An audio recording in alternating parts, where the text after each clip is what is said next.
Sous les portiques de Bethesda reposaient des corps brisés, mais plus encore, des espérances fatiguées. Bethesda signifiait maison de miséricorde. Pourtant, la miséricorde semblait lente. Il fallait attendre un signe, un frémissement, un mouvement dans l'eau. Autour du bassin, chacun vivait dans la compétition du miracle. Le premier descend, le premier guérit. Les autres restent. Parmi eux, il y avait un homme paralysé depuis 38 ans. 38 ans de saison perdue, 38 ans de dépendance, 38 ans à regarder les autres entrer dans leur percée pendant que lui restait immobile. Mais ce jour-là, ce n'est pas l'eau qui fut agitée, c'est le ciel. Jésus-Christ entra dans le lieu de stagnation. Il ne demanda pas « Qui est le plus rapide ?» Il demanda « Veux-tu être guéri ?» Question étrange, car parfois on s'habitue à sa paralysie. On organise sa vie autour de sa douleur. On s'identifie à son attente. L'homme répondit « Je n'ai personne ». Prophétiquement, ce n'était pas seulement l'histoire d'un homme sans aide, c'était l'image de l'humanité sans sauveur. Mais la grâce n'a pas besoin d'un mouvement d'eau. La grâce parle. Et la parole déclara « Lève-toi, prends ton lit, marche ». Il n'y eut pas de délai, pas de rituel, pas de compétition. La voix qui avait créé les cieux venait d'ordonner à des gens mortes de revivre. Et la paralysie céda. C'était un jour de sabbat. Les Juifs dirent donc à celui qui avait été guéri « C'est le sabbat, il ne t'est pas permis d'emporter ton lit ».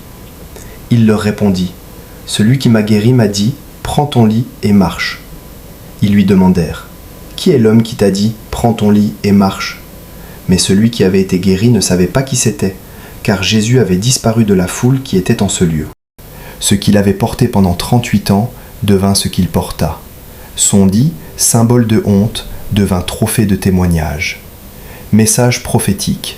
Bethesda représente les lieux d'attente dans nos vies, les promesses retardées, les prières non exaucées, les situations figées. Mais voici la révélation. Tu n'as pas besoin que l'eau bouge quand la parole te localise. Il y a des saisons où Dieu ne touche pas l'environnement, il te touche toi. Et quand il te parle, même si tout autour reste pareil, tu peux te lever. Prière pour ceux qui sont dans l'attente.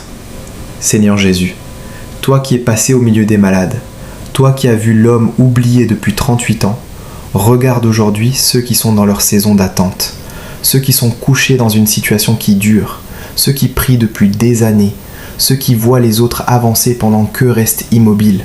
Seigneur, il y en a qui disent « Je n'ai personne, personne pour m'aider, personne pour me soutenir, personne pour me pousser vers mon miracle. » Mais aujourd'hui, que ta voix traverse leur stagnation. Là où ils attendent que l'eau bouge, que ta parole parle.